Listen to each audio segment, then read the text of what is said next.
All right, all right, all right. Welcome in. This is Toilets to Titles. This is episode number 169. A lot of This, them. yeah, there's been a lot of them, and I just got an alert from my guy Andrew Campy. Shout out to Nino Brown. We've been posting a lot of shorts. Well, I say he has been posting a lot of shorts, but a lot of those shorts have came from one guest who's currently sitting in the booth right now, and another guest who's going to be coming on when they were at the combine. That's Dennis, and we got Jared coming on in a little bit.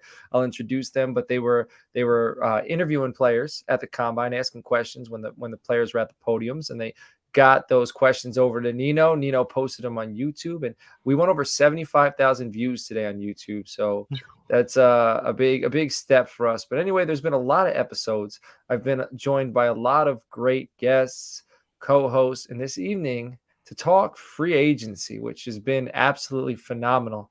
I am joined by my co-host, Mr. Moon at FF_Moon Vibes on the Twitter. Moon, what's cooking? Everything right now in the kitchen. It's Yeah. cooking with hot grease right now. You know what time it is, coach. It's free Yeah. agency time.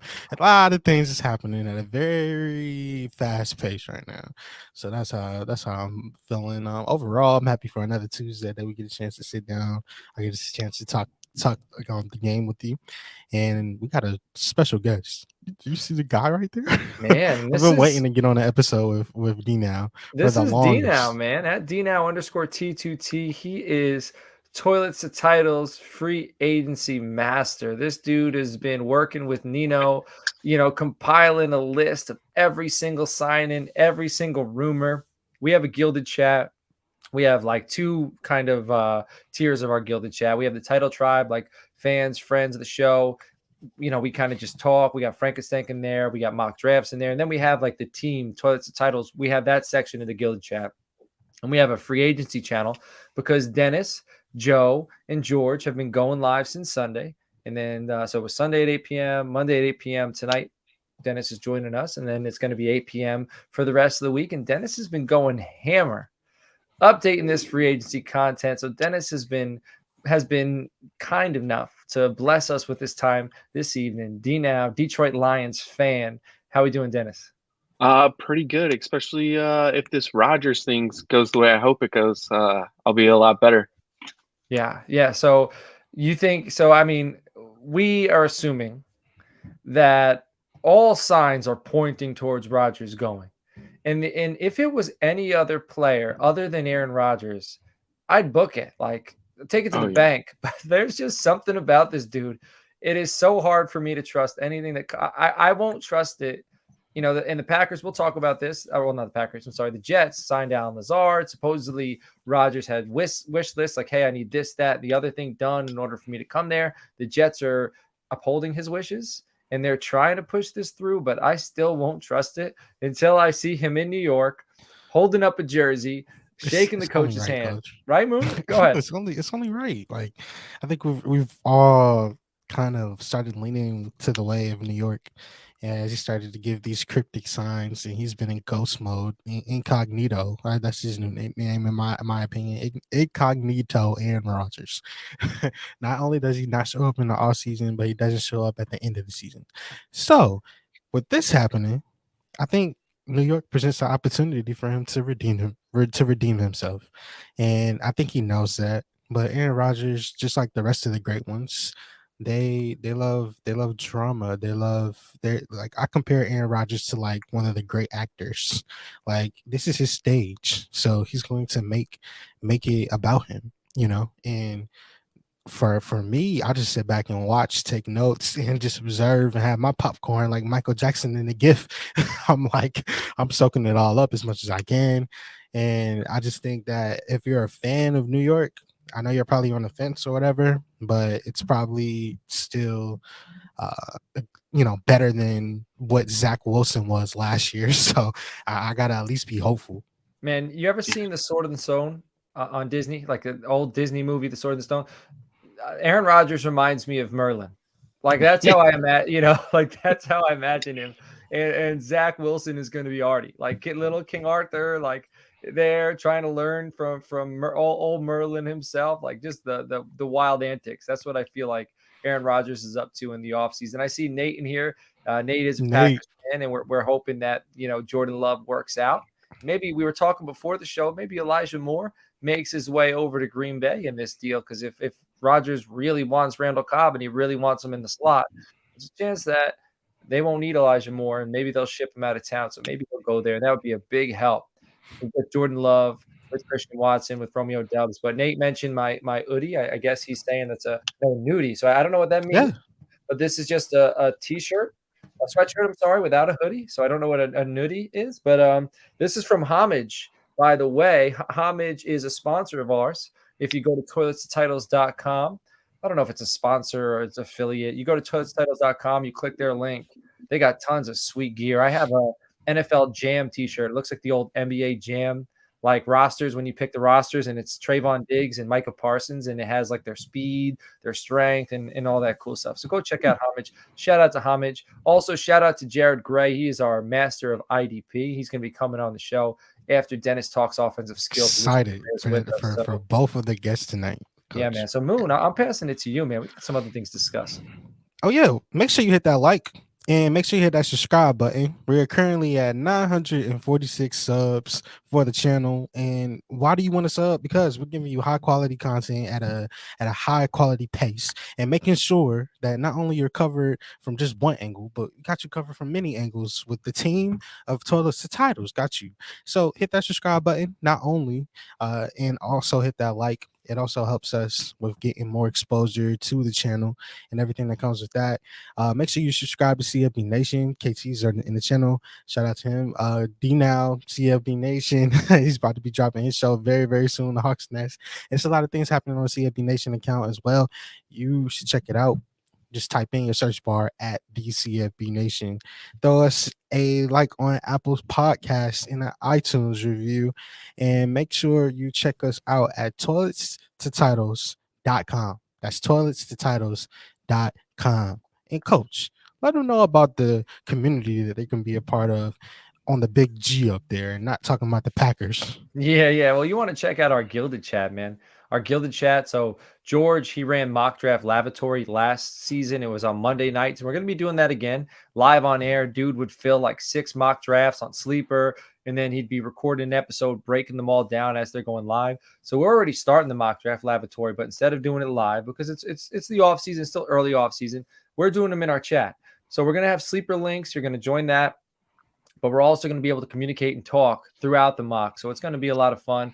Next month is, so after the draft, we start getting into our Frankenstank month, where we're starting to plan out our Frankenstank listener league. So we have a thread for that in the Gilded Chat. We're going to be discussing all our rules. And if you're not familiar with that, go to our YouTube channel, search Frankenstank under Toilets to Titles, and watch the latest episode on that from last year. And you'll kind of get a good idea of what's going on, but it's pretty bananas. This year, we're going to change a lot of things. We're going to add a lot of playable cards. My guy, Justin, by the way, he's been working on his exams, working on his schooling. He's coming back soon, and he's going to be coming back just in time to try to rein me in, because once I get going on Frankenstank, man, the rules get crazy. So he's going to try to rein me in. But we have 12 playable cards, one playable card per division.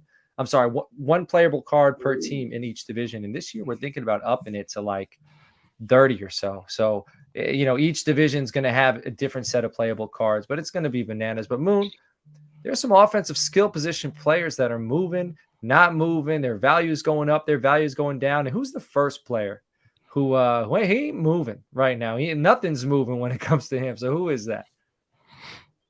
My bad, Coach. It was going out on me. Can you repeat that? I'm just talking about Lamar Jackson.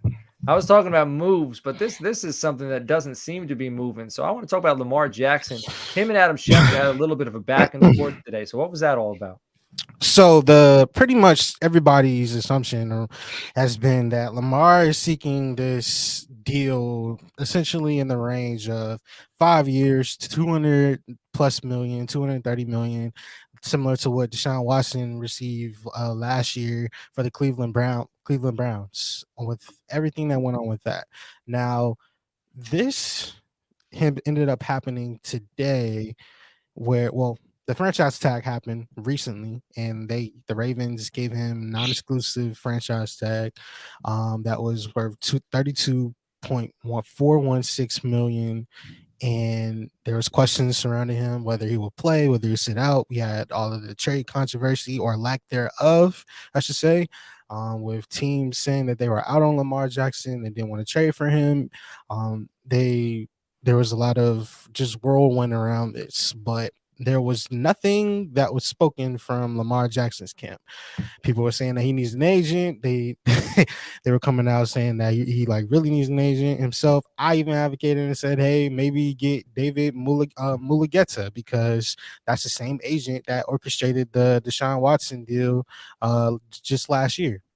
Now, today it came out, and it was reportedly by the Baltimore Beatdown at BMore Beatdown on Twitter, verified account. Schefter, Adam, that is, also another verified account. Lamar Jackson turned down $200 million guaranteed deal back in September, per the Baltimore Beatdown.com. Lamar responded back with that with a GIF, the GIF for the people that, with basically I just did the face. He's responded back and said 133 for 3 years, fully guaranteed, with the side eye emoji. But I need an agent with the laughing emoji and the hand over its face emoji. In situation. That's what we have popping off just today on Twitter. And to me, I set the stage for you. So y'all can go ahead and react. Man, I mean, I'm just waiting to see what the hell happens. I don't know why. I mean, there's got to be teams out there. This has been touched on. This is a topic that's been touched on. So I don't think we need to touch on this too heavily, because right now it just seems like it's in concrete. But there's definitely teams like Washington.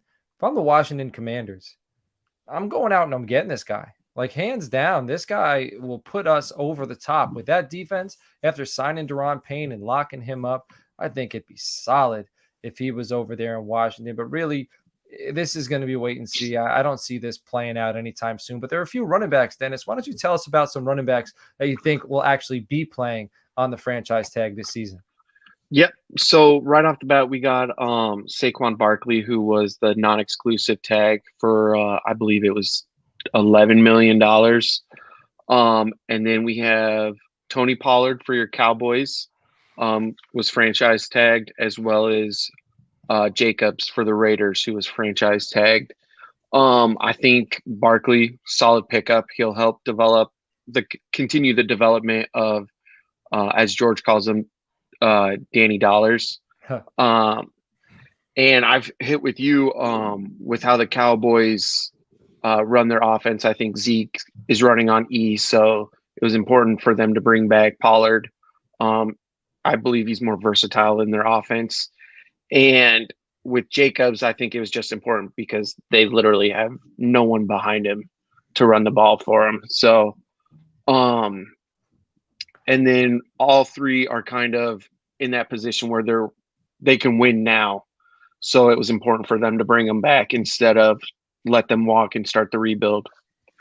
Yeah, if I'm playing fantasy, if I'm playing redraft, I want the three of these guys on my roster. These are all top 10 running backs going into the 2023 redraft season. In Dynasty, if I win now, Tony Pollard too. Yeah. Mm-hmm. You got him as your top 10 next year? Oh, yeah. Oh, yeah. Hands down. I would, yeah. Yeah, especially with Tyron Smith back, Tyler Smith moving into left guard. I think Zeke's on his way out. Tony Pollard had career highs in rushing yards, rushing attempts, rushing touchdowns, receiving yards. And the Cowboys and with Mike McCarthy now taking over, the 20% of the offense that he says he wants to change. So there were a lot of blurbs that people took out of Mike McCarthy talking about Kellen Moore, and they were kind of taken out of context. He really enjoyed what Kellen Moore did. He said he only disagreed with him 10 to 20% of the time. And the disagreements mostly came down with times where he just felt like they needed to run the football. I think Pollard, if you're franchise tagging him, Moon, I think the Cowboys are going to do what they did with Dalton Schultz. They franchised Dalton Schultz. They drafted 2 tight ends. They brought in an undrafted free agent, Peyton Hendershot. And then they planned on running Schultz into the ground and replacing him. I think the Cowboys are going to run Pollard into the ground, draft a running back. I'm hoping Israel Abanikanda, and then they're going to let Pollard go after this year. So they have no reason. Like, they're taking the training wheels off, in my opinion. But how do you see it, Moon? I mean, I've been the one advocating that it's not Ezekiel Elliott.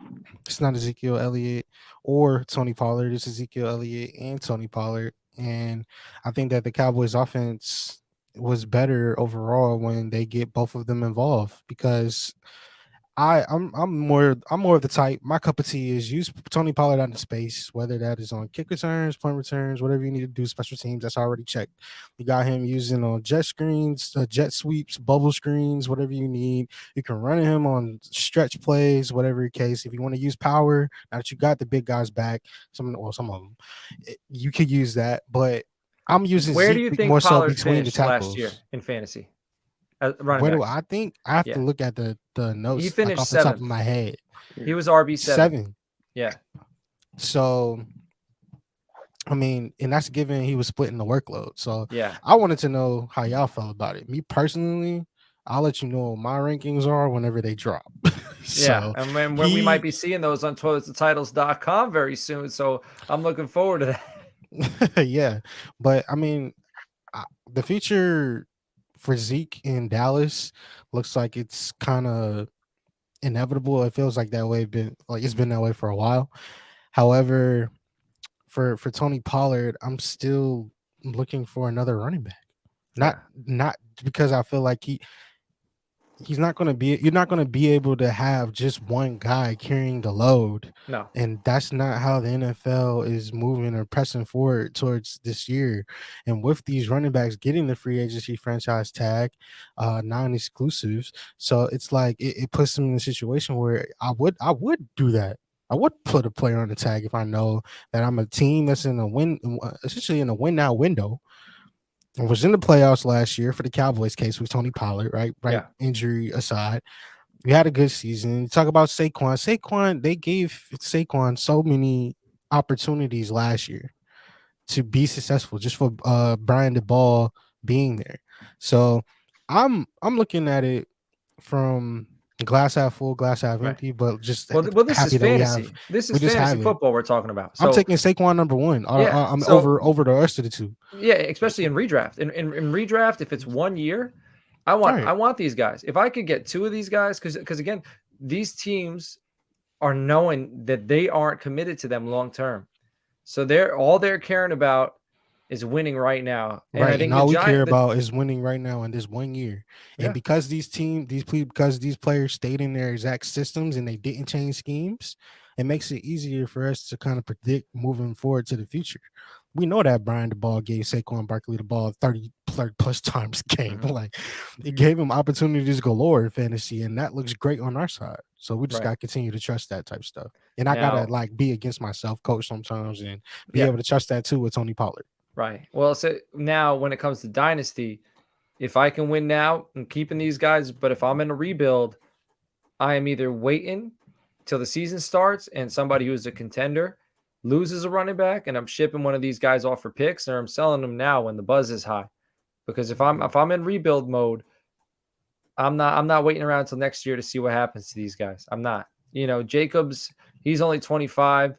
But Saquon and Pollard are going to be 27 after this season. And I know Saquon's a freak. So he might be able to last a little bit longer after 27. But I don't know how long Pollard will do. Because Pollard, he had career highs, but he just topped 1,000 yards. And that's in a 17-game season. So let's see how he handles 1,200 yards. Let's see how he handles 1,300 yards. Because I think he's going to be coming somewhere near that. So, Dennis, we got a quarterback sign in. So we talked about Josh Jacobs. We got a former Raider going to the Saints. So let's discuss that.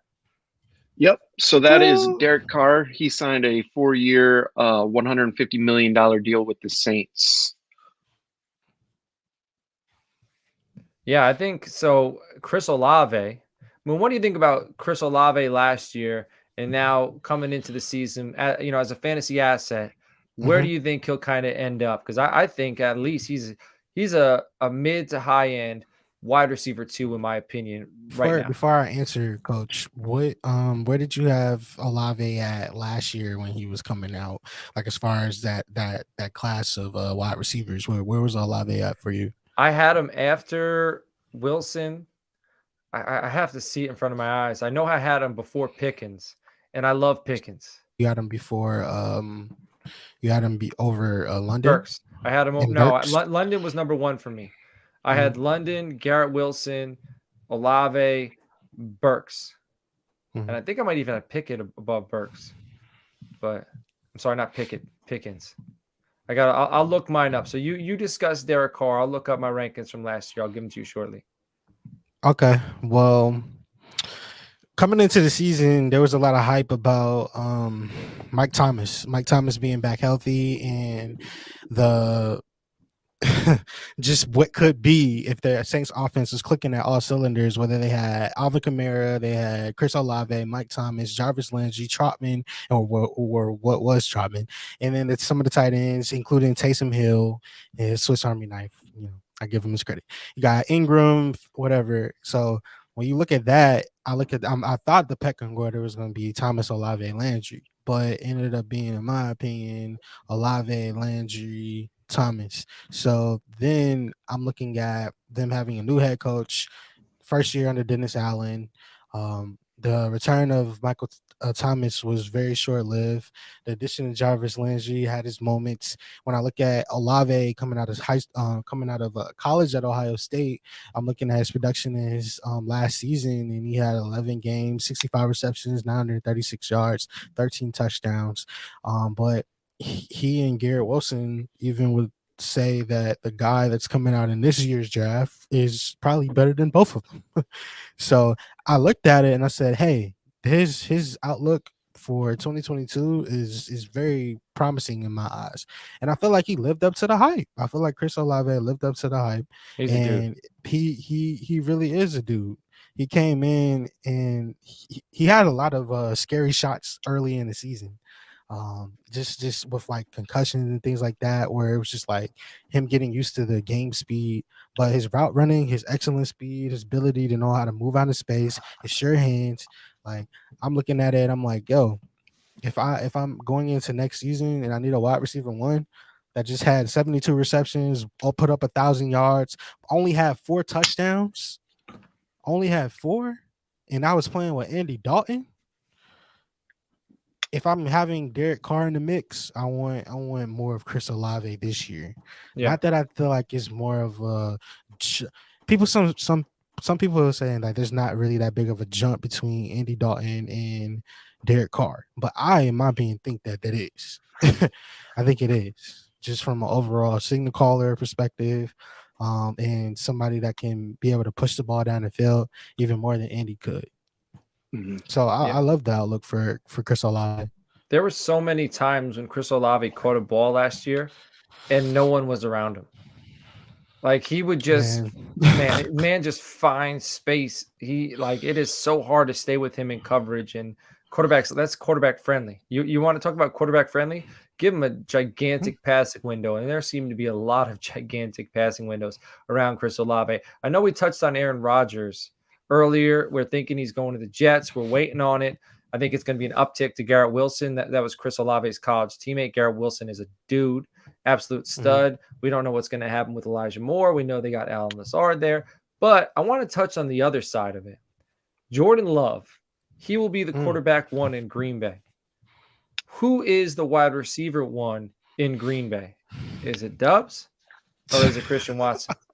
That is a hard question, Coach, because last year I had Sammy Watkins being my number one wide receiver, but health didn't have that be that case. And you saw, like, when he did have his one shining moment, like, he went crazy in that game. That was early in the season. But that was because I was like, hey, Aaron Rodgers loves veterans. Aaron Rodgers loves guys. He will take production over potential in the situation, because he wants to be able to trust you. Can you be where you need to be when you break off at this route at 7 yards coming off of a slant when I need you to be there? Like, that trust and dependency. So that's why I said him. Heading into this year with no Aaron Rodgers and Jordan Love's number one wide receiver, I want to say Dube's so bad, but I just think that they found out how to use Christian Watson later in the season, and I just think that can't be ignored. So I feel like he just has, like, I'm gonna pick Watson.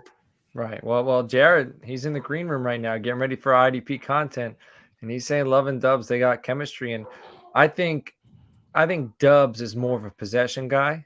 I think he's going to get more targets because Watson's the type of guy who's going to take the top off the defense. He's going to try to keep you and stretch the field, like more like the Gabe Davis type. And I could see, Watson getting, maybe 5-6 targets a game. And I would think that Dubs being the possession receiver, the chain mover, he's probably going to be somewhere between 9 and 11. So I think just based upon opportunity, but also Watson, that ceiling. Like all he has to do is connect on 2 of those vertical routes. And that's a big day. We saw that happen a few times next year. So it'll be interesting to watch. If you have to say which receiver would I rather have in fantasy for this year, I'm taking Watson. And we've seen the beauty of that last year. Right. Now, so Dennis, tell us about, we didn't even touch on this, man. Big trade, number 1 overall pick. So let's discuss. Oh, yeah, man. We need to discuss this number 1 overall pick heading from the Bears to the Panthers, man. So tell us a little bit about that. Yep. So the Bears traded the number 1 overall pick to the Panthers for, what was it? This year's number 9, next year's first, a second this year, second next year. I think a second in 2025, I believe. 2025. But then the kicker was DJ Moore that kind of put the trade over the top. And I've been watching the reports, and I just think it's crazy that in all the Bears history, they never had a wide receiver over 5,000 yards. And at 26 years old, DJ Moore has already surpassed that by like 500-600 yards.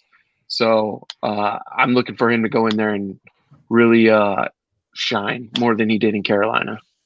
I mean, he's a very good receiver, but the question will be Justin Fields, right? And they're trying to put some protection around Justin Fields. And we know we're going to talk about Jared, about what they're doing on the defensive side of the football there. But I like what they got. I like Mooney. I like Moore. Claypool's an excellent 3, regardless of what you think about the dude. He's an excellent 3.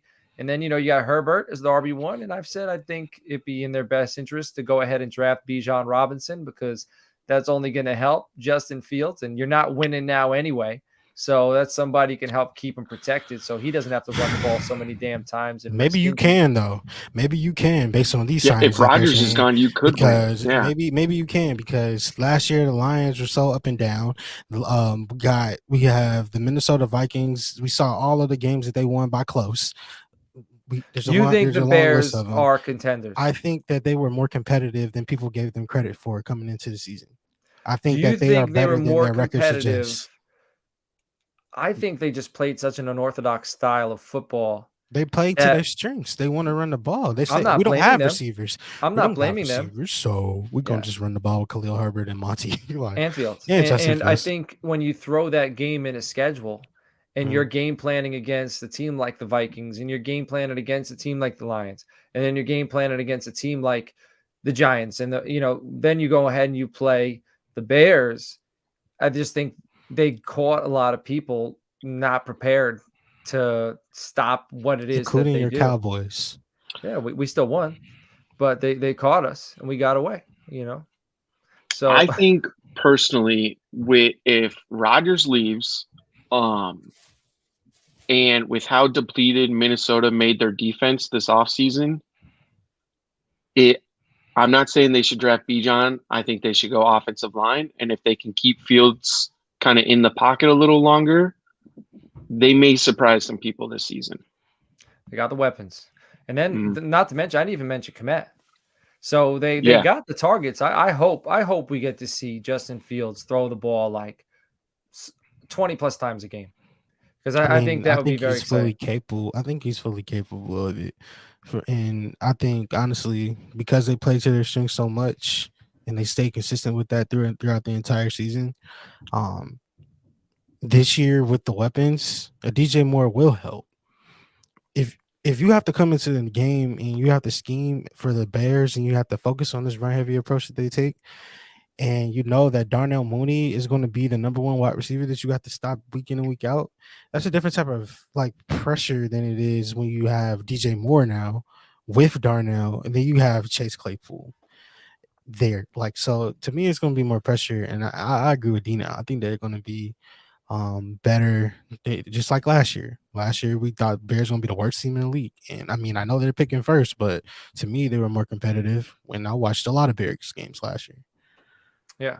Yep. And we're gonna again talk about the defensive side of the ball. They're making some moves. So I think they'll be competitive, but I Yeah. still think they got to think long term with this young quarterback and this roster. You got to build for the future. And my thing with Bijan is I just think he helps protect Fields and give the Bears an opportunity to win some games. Now, I want to talk about one more thing with you, Dennis, before we let you go. We're going to talk about Jimmy G to the Raiders, which, Jacoby Myers, Darren Waller to the Giants. So those are all interesting things. And, I think Giant tight ends all tend to play pretty well with Daniel Jones and, not lights out. We saw Evan Ingram leave, and now he's doing very well with the Jaguars. But I was excited about Cody Bellinger last year. And now I'm going to be excited about Darren Waller with Daniel Jones. He's finally got a legitimate weapon there.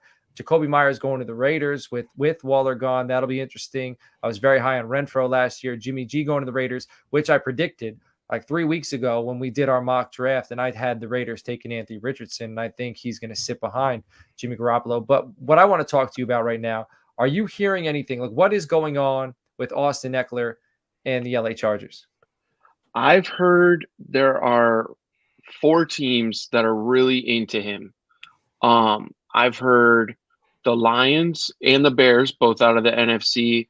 I've heard Buffalo, and I can't remember the fourth, but those are 3 of the big teams that are really into him. And of those 3, I think if he goes to Buffalo, that might be kind of what puts them over the top. Man, that would be very, very interesting if he ends up there in Buffalo. And that's kind of been like there was some Saquon Barkley buzz to Buffalo last year. So it's been very interesting. Moon, what do you think? You think he's gonna end up there? I just think that it's interesting that DNow, you're a Lions fan. I am. I think it's interesting that Jamal Williams and Austin Eckler combined for 35 touchdowns last year, and both of them are both looking for a job right now. Yeah. And this is where we are with the running back market. And it's like, I don't want to say it's rock bottom, but it's like I love them to death. But it's hard out here. Yeah. It's hard out here. And the Chargers, and I'll just say deeper than just Austin Eckler, but like the Chargers, they gave him permission to seek a trade. DNow, I want to know your thoughts deeper than what you said. But I talked to Nino earlier on Twitter, and I was like, "Well, could they be drafting his replacement for the back-to-back years, and doing that again this year? Well, where we are, I think it's a possibility. And because they didn't give him an extension, to me, if I'm Eckler, I'm like, what else do I got to do?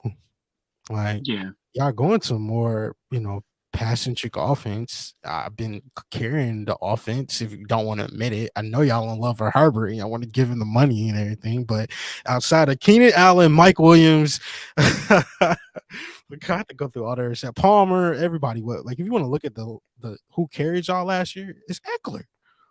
The year did not start off good for Eckler, but as he got onto the rhythm of the year, it got better, especially from a fantasy perspective. So to me, when I found out about that news, I was shocked. DNow, when you found out about the news, where was your mindset at? Pretty much the same place. Like, how could you let go of this guy who pretty much is the core of your offense? I mean, he literally does it all for them. Runs, catches, scores either way. Is probably the most consistent person on their offense. So, like, how could you just let a weapon like that leave? Yeah, it's very weird. The NFL is a strange thing. Then you have Keenan Allen restructuring, like Moon said, and he's trying to stick around. So it's the change of the guard over there in LA. They're bringing in Kellen Moore, and who knows what he's planning to do with that offense. But DNow, we're gonna let you go. We're gonna let you go with this thought: Mike White to the Dolphins, 2-year deal. Every Dynasty Superflex league you are in, anybody out there, you need to roster Mike White. Because I don't care what you think, with those weapons and with Tua's history, you need to roster Mike White. I know Jared is in the green room you're going rostering bananas. So him. I need. You're rostering him if you're I'm gassing up the guest. Dynasty redraft. Yeah. I'm not having White on my roster. No, I'm talking about super flex dynasty. Like if you could start two quarterbacks, if you could start two quarterbacks, if you have Mike White on your bench, I guarantee you he is starting. I'll bathroom board with anybody.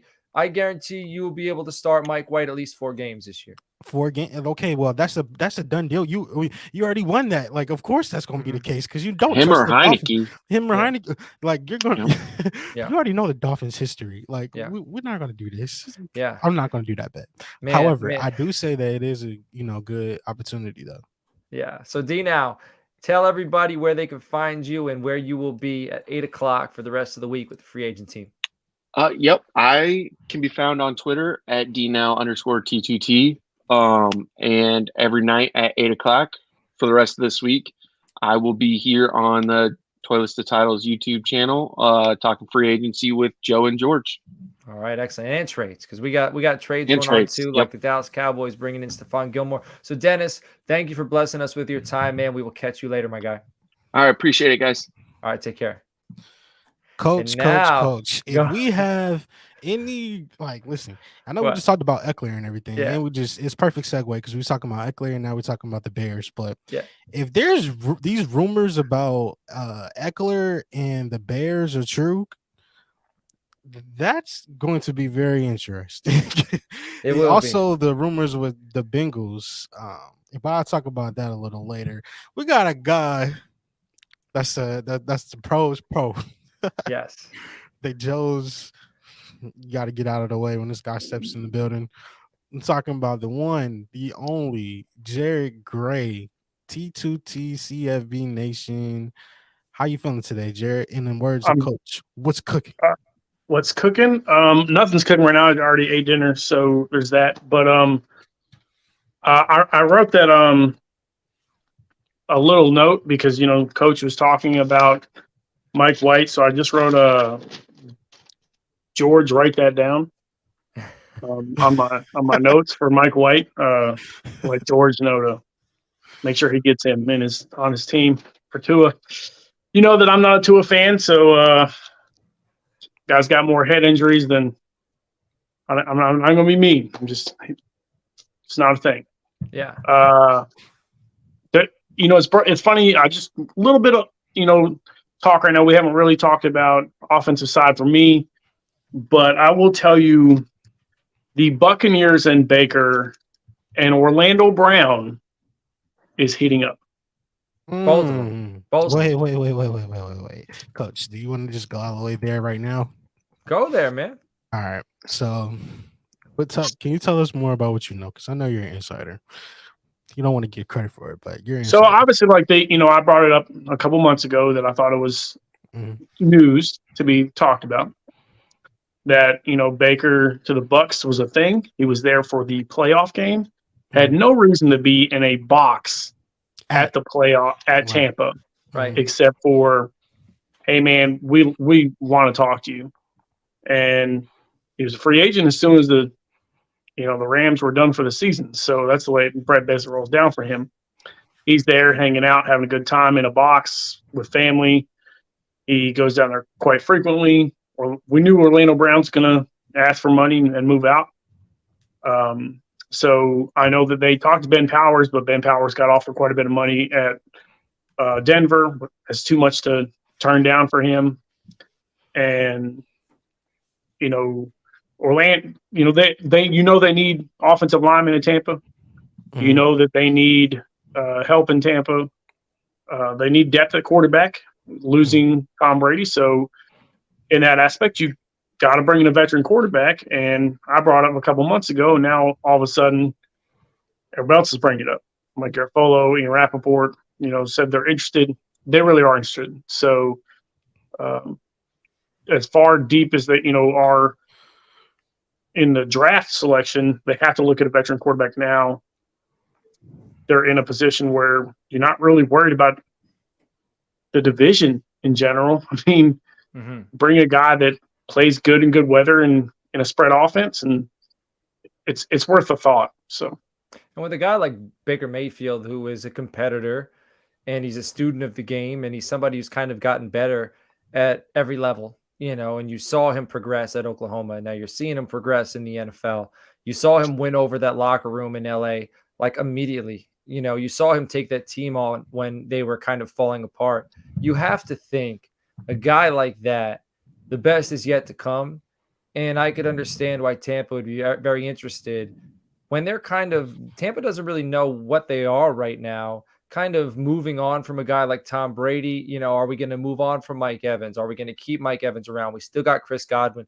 We got Rachaad White, who's an up-and-comer. We let go of Leonard Fournette. Cameron Brate's on the way out. Levante David, possibly. I mean, he's a free agent, but maybe they bring him back. They lock up Jamel Dean. So, I mean, Antoine Winfield. They have Devin White. He's going to need a contract. So they have a lot of question marks, but there's a lot in place.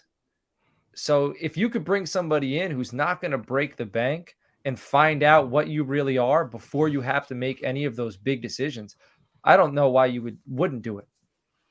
Yeah, I think it's going to be like a 2-year, $40 million, to be honest with you.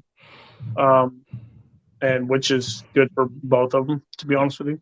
Right. I mean, Danny Dimes, what was he making, or Danny Dollars? So George calls him. He's making like 40 a year right now, right? Yeah, it's just more of, he had a really good year under a great coach. And right. I mean, but that's twice really the amount. Like that's, if you're Tampa and you're getting a starting quarterback for half the amount, like that's, and that's the thing is it'll be all guaranteed if he takes it. So, I mean, I think that's the minimum, the 2 years, $40 million, all guaranteed. So right. I think that's what you're going to be looking at because you got to bring in, and he's willing to bring in the friends. So, right. Well, let's get right to this IDP. Yeah, man. So we were talking about the Chicago Bears, right? So Chicago Bears, they go out, they sign TJ Edwards, Tremaine Edmonds. What does that mean for those two? Who's the linebacker that you want to roster? And then what does that also mean for Jack Sanborn? Well, what it means for Jack Sanborn is he's back on the bench. He's back into the, hey, you're a rookie. You had a really good time. You got injured, and we're going to give you a little more time to heal because when you played, you're the number one PFF graded linebacker for 5 weeks. But you got injured, not a small injury. We're going to have surgery. So let's bring in some veterans. Let's see what you're about. I don't think Tremaine Edmonds could actually hold Sanborn off long term, even though they paid it paid him that way. But TJ Edwards came, and TJ Edwards is a dude. No matter where he's played, he's looked good. He's been very above average. But the thing is, for Philadelphia to keep people, they got to pay people, and they weren't keeping anybody. I mean, they're letting everybody walk, right? Which is crazy, to be in the Super Bowl and then but that happens a lot of times. You don't see a lot of teams like, oh, I made Super Bowl, now I'm gonna get paid. I would rather win a Super Bowl knowing that I'm still going to make $10 million. But that it sucks for Sanborn. I'll be honest with you, it almost hurts Brisker because he only had one linebacker in front of him that hurt him, and that was Roquan. Roquan left. He ate. Then he got injured. I love Jaquan Brisker. You and me have been really high on him, Coach. But you put two really solid tacklers in front of him, he's going to have to do it some other way because the linebacking scheme is perfect. Mm-hmm. It's perfect for linebackers in Chicago. It's not perfect for safeties, especially when you got guys like Kareem Jackson who are eating in front of him. I think it hurts Brisker in general. Well, we're talking about safeties. Let's stay on the subject of safeties. We got Von Bell, goes from Cincinnati over to Carolina, and he's going to be pairing up with a phenomenal safety in Jeremy Chin. So what does the safety landscape look like for those two? Who's the safety to own in that secondary? So I would tell you normally it would be Jeremy Chin. His age, his size is, he tested out of the charts. Like, problem is he's been a little bit injured. The biggest problem is every single person next to Jeremy Chin eats. Mm-hmm. And Von Bell eats anyway. Von Bell has ate with the Saints. He ate with, the Bengals. He pushed Jesse Bates out of fantasy relevancy completely. And when you're talking about that, as much as you love Jeremy Chin, and I do love Jeremy Chin long term, But if you're talking about next year, it's Von Bell. And you can't mistake what he's done everywhere he goes. He's a ball hawk. He's good for 4 interceptions a season. He's good. His PFF grade for tackling is great. He gets solo tackles. He don't get assists. And from a fantasy aspect, IDP wise, Von Bell's a dude. And you're going to get him cheap. Like the amount of cost it would cost you to get, Jeremy Chin to Von Bell, we're talking 10 rounds. And when I get a Von Bell possibly on the waiver wire with some people because they're like, oh, it's Jeremy Chin. When I look at it, it's like, well, it's Von Bell who eats. So, Right. In my opinion, cost for what you're going to get, you go after a big linebacker and go after a big defensive lineman. Von Bell's the guy that I would own on a personal level just for, that he's going to ball hawk and he's going to score points. And that's why I like him. Well, you talked about his old teammate. That's Jesse Bates. So Jesse Bates goes out to the Falcons. How do you think he's going to do in Atlanta? And then who do you think is the Cincinnati Bengals safety to own going forward? I like Daxton Hill, but I know they're playing him a little bit. Daxton Hill's the dude. Yeah. Love him. We both been on the train. I hated that he left Oklahoma to go to Michigan, in college because he's from here. But he's the player that 100% to own right now in Cincinnati. I do think they draft a safety to see exactly what he does. Center fielder. I think a guy like Battle from Alabama. You could put him deep. That would be huge, actually. Well, I mean, they're looking like a lot of moving pieces right now, so I could see that they could easily give up their first to do some big stuff in the draft because they're moving guys. But I do like Battle. If he were to go there, I'll take anybody that actually goes to Cincinnati because if you look at the pass and the scheme, both safeties eat at Cincinnati. Williams and Bates ate for 2 years 3 years in a row. Then Bates and Bell ate, and then Bates knew he was getting a contract, so they're kind of psyched him out. But as much as I love the young kid over in Atlanta, Jesse Bates is there to make money, and he'd be able to get paid. If I'm a Jesse Bates owner, I'm thinking I'm getting KZ, early KZ. You remember when KZ first came in to replace everybody, and we were like, oh man, this was a steal. Turnovers. Yeah, I think that's what you're going to get out of Jesse Bates again. I think you're going to have a resurgence back from 2-3 years ago. That's exactly what you're going to get out of Jesse Bates. He's going to be a massive crab. So. And that's Moon's team. So Moon, you fired up about that signing or what?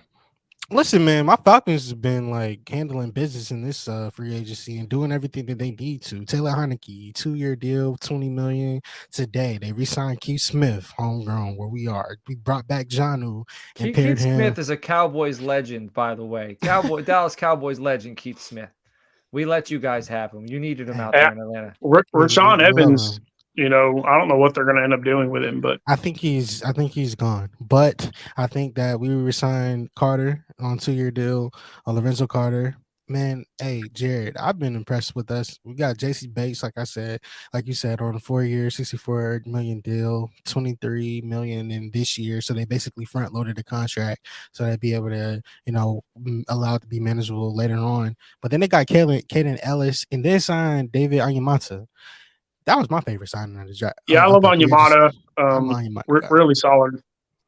I like Ellis and Onyemata, but the thing is about Ellis, he's played for so many years. He's played for like 5 years, got a total of 100 tackles in 5 years, 45 solo. I don't love the Ellis. I feel like it was kind of like, remember when Henderson really balled out for 1 year? Ellis kind of had that this year where he had his whopping 4 or 5 sacks. I like the Onyemata aspect better. I really hope they go get a veteran linebacker. As much as I love their young kid Anderson, I would love them to, as much as my man, coach wants to see Bobby Wagner with a star on his helmet. Hey, I think with LV. LV just resigned. So, 2-year deal. I would love to see Bobby Wagner as a Falcon. So he would eat. It could be Bobby Wagner, but also our scheme is changing with our new defensive coordinator. So I think that's why David Onyemata is big for us. That's why I do think I see more of it from a positive lens with Ellis. But with Bates, hey, have what you want.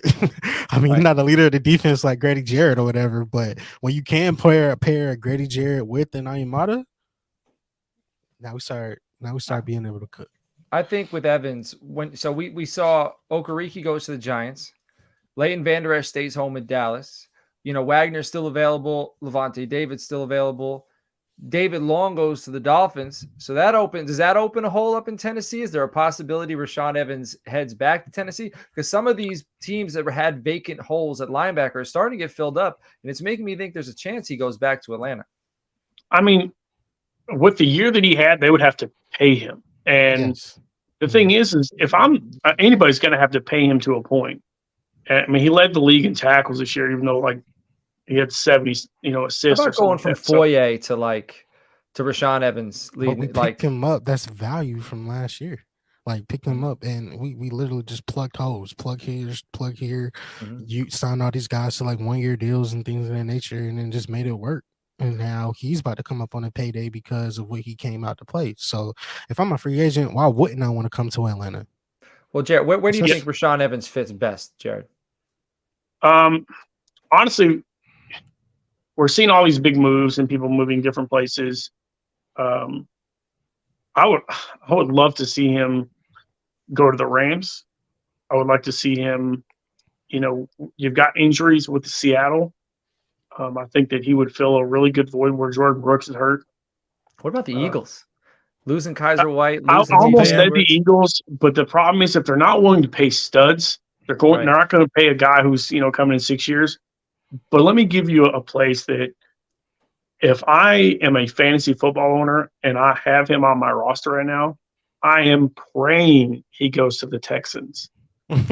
Praying. Because linebackers eat in my man D'Amico's defense.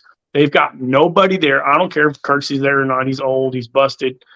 Rashawn Evans would eat with the Texans. And, I mean, Petrie owners wouldn't like it, but Rashawn Evans would get paid. He would be the focus as the middle linebacker. And who doesn't want to play for D'Amico Ryans? And D'Amico played at Alabama, right? Yeah. D'Amico Ryans played at Alabama. Rashawn Evans played at Alabama. It makes sense. Go play for everything about that whole Houston situation. Makes I like sense that, Jared. now. Yeah, it does. I would love it if I was an Evans fan. If I was an owner. So now I brought up Okereke. I brought up David Long. So Long to the Dolphins, Okereke to the Giants. If you're in a fantasy draft right now, IDP, which linebacker would you rather have on your roster? So Okereke is really solid and his tackle game is very good. I think that the Dolphins offense is one way or the other. It's boom or bust. So you're going to see a lot of playing time with Long. His tackle game is very good out of West Virginia. Really liked him. But Okereke is going to be on the field no matter what. So he's going to be 100%. I think Long could be rotated. That's just what they do in Miami for some reason. I don't know why. But, Roquan McMillan was, should have been a dude there, and he just got rotated a lot. So just based on rotation-wise and how they play guys, the front four is so good. And Wilkins, Chubb, Phillips.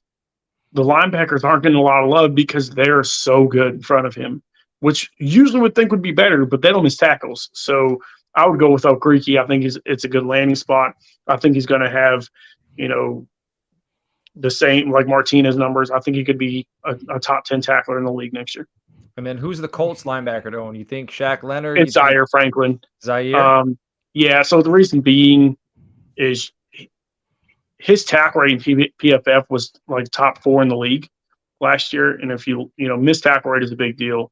He doesn't have them. He had, they saw that. They looked at PFF grade. They had the discussion even before they knew they had to pay Bobby Okereke because he's been a dude. He stayed there a long time. He hasn't missed practices, so he's kind of like in their Iron Man. They already paid Shaq Leonard, and otherwise I think they would have, moved on from him, traded him. but he had to pass the physical, and I don't know, if they can do that yet. So that's the reason why he stayed. And even though Franklin is just 1 year wonder, he's going to be a 2 year wonder. So yeah, 2 years. So let's stick with the Dolphins. Let's go back to the Dolphins rather. We know Jalen Ramsey gets moved over there. I love that for Javon Holland. I think Javon Holland is a dude. I think he finished like just below a top 15 safety in IDP leagues last year. I think he moves up into the top 12, maybe even to the top 10, because a guy like that, he's a ball hawk. He's a ball hawk, twitched up athlete, and now he's going to be able. They're going to give him less responsibility because you're going to have Jalen Ramsey, you're going to have Xavier Howard, you're going to have less responsibility and more time to free roam. And I think a guy like that, you're just going to let a ball hawk free roam. I think you're just going to see all the numbers go up. What are your thoughts with that? I love Holland. I think he's one of the best safeties to own in fantasy football because of the front four. They're just studs, and pressure means possible interceptions. And when you have that, I'm probably the biggest Wilkins fan IDP wise. I will not trade him unless you give me an absolute bag for him. He finished DT1. In that aspect, Holland, when you're playing quarterbacks that throw the ball a lot, like they do, like you're seeing, Josh Allen, he ate against Josh Allen, when it was in Miami. And obviously in the winter game, he didn't play very well. But because they didn't throw the ball very much. But yeah, he's a guy that I would grab. I don't know if he's a top 10 safety for me. I've got guys in front of him, especially because I think the offense can maintain. And so I do have him pulling back a little bit. I do have him as a top 20 safety for sure, though. Not even blink. Right now, so are there any moves? I know Donovan Wilson goes back to Dallas. He led the team in tackles last year, 101 tackles, 5 sacks. So I think he's coming back. He's going to be a dude again. They got a 3-headed monster in the secondary with Jaron Kearse, and then you got Malik Hooker, who's roaming free. So I think they have their roles. And of those 3 safeties, we know that Donovan Wilson's the hammer. Jaron Kearse is kind of the tight end eliminator. Malik Hooker's the center fielder. So I think that's the guy that you're going to own if you're going to own a safety. I know Leighton Vander Esch comes back. It kind of takes away a little bit of what. Well, go ahead. You might not like this. Go ahead. He's my sell high candidate because to get a safety that has 5 sacks, yeah, right, and led the team, in tackles like that. LV wasn't 100%. I think that he's a lot near 100%. I think they had this conversation how much they rotate linebackers, and they really want to focus on getting them to stay there and move your boy Parsons to rush more instead of bouncing it back and forth, linebacker, and really focus on less rotation and more defensive scheme. I think Wilson is going to be a guy that falls off from what he did last year. I still love him as a player, but I think he's going to be more of the leader than the example. Right. And so in that aspect, as an IDP guy, I'm like, he just signed, a big deal. He's here for a long time. And then the smarter guy in me is like, well, this dude's 30, he's pushing 30 right now. He's the team leader. He's the veteran presence.